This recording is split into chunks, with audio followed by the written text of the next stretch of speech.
Let's see if these ones stick around a bit. They're the shyer, one of the shyer species of francolin. Let's see a bit of them. These are Natal francolins. Generally like slightly thicker bush and a little bit shyer than the crested francolin that we tried to see earlier, but let's quick look at them.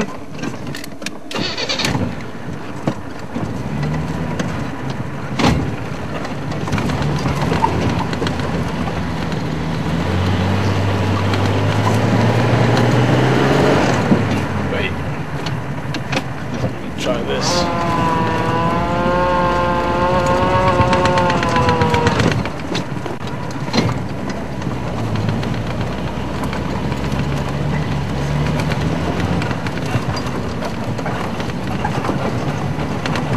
Just thinking as usual, I've got no specific plan for the afternoon, except that I'm going to try and find everything I can. I would like to see some elephant today, just because there has been quite a bit around, and we've seen some herds and we've seen some bulls. It would be nice to find some more big jumbos today. Of course, leopard's still high on the list, but unfortunately there's no known leopard that could be around Western Ghana at the moment. So it's going will have to be a leopard that comes in maybe late afternoon, early evening. So let's say the largest and heaviest of the big five, and then the lightest and most mysterious of the big five. That's going to be the two things we're looking for. And then obviously whatever else might come along. A lot of animals still not that active. We'll try and show you an example. Just see some Nyala in the bush there, but there's a bit of a gap that we can see them through. It has been very, very hot today, up until about an hour ago or so. And it's still hot now, quite humid, sort of clammy. But it's a little bit cooler just because the direct sunlight is blocked now by all these clouds. So a lot of animals not too active yet. Sometimes better to conserve energy than try and get sustenance for energy.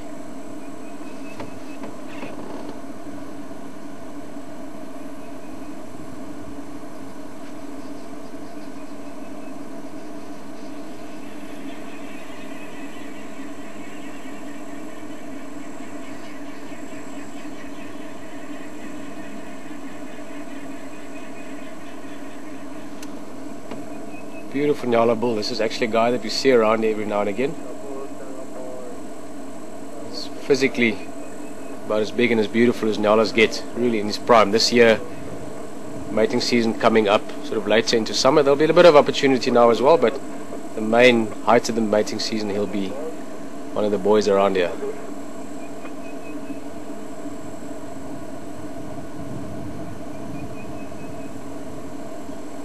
Beautiful name, Nyala.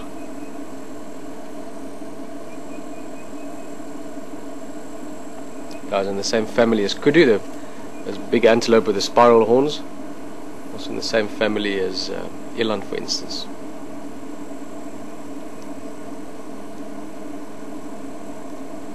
Well, we're going to let them enjoy their thick bush, stay in the shade a bit more.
Sorry, I've gone a bit quiet there. I've actually just been the last few minutes of driving, just been thinking what it must be like to be an animal out here. I mean, whatever species, whether it is an elephant or a leopard or maybe just the insect. There's these little cockroaches around.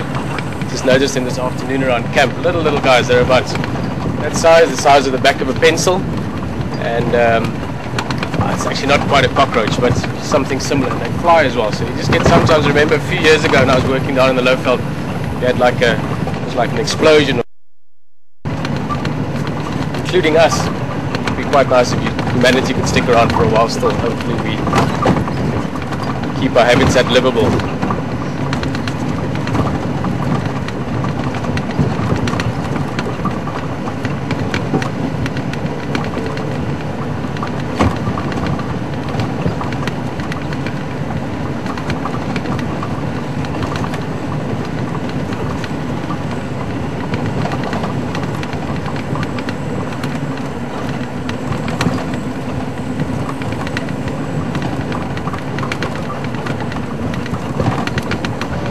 We all have different perceptions of the world, and for a long time I think humans tried to believe that we're the only ones that think further than just instinctive existence. I think, or at least I hope, most people around the world know that there is a lot of thoughts and a lot more going on in animals' minds than we might have thought 100 years ago. Anyway, I'm rambling on a bit just to break the quiet. It is a bit quiet out here, but the point of it is that it's just amazing all the different forms of life you get coexisting out here, from the little things, the plants, up to the larger things that tend to have physically more impact, things like us humans, elephants maybe. It's very exciting how nowadays things like this can happen. You can join us out here right now, and in that process more and more people can learn and understand nature, or this part of nature, and hopefully most things can stick around for a long time.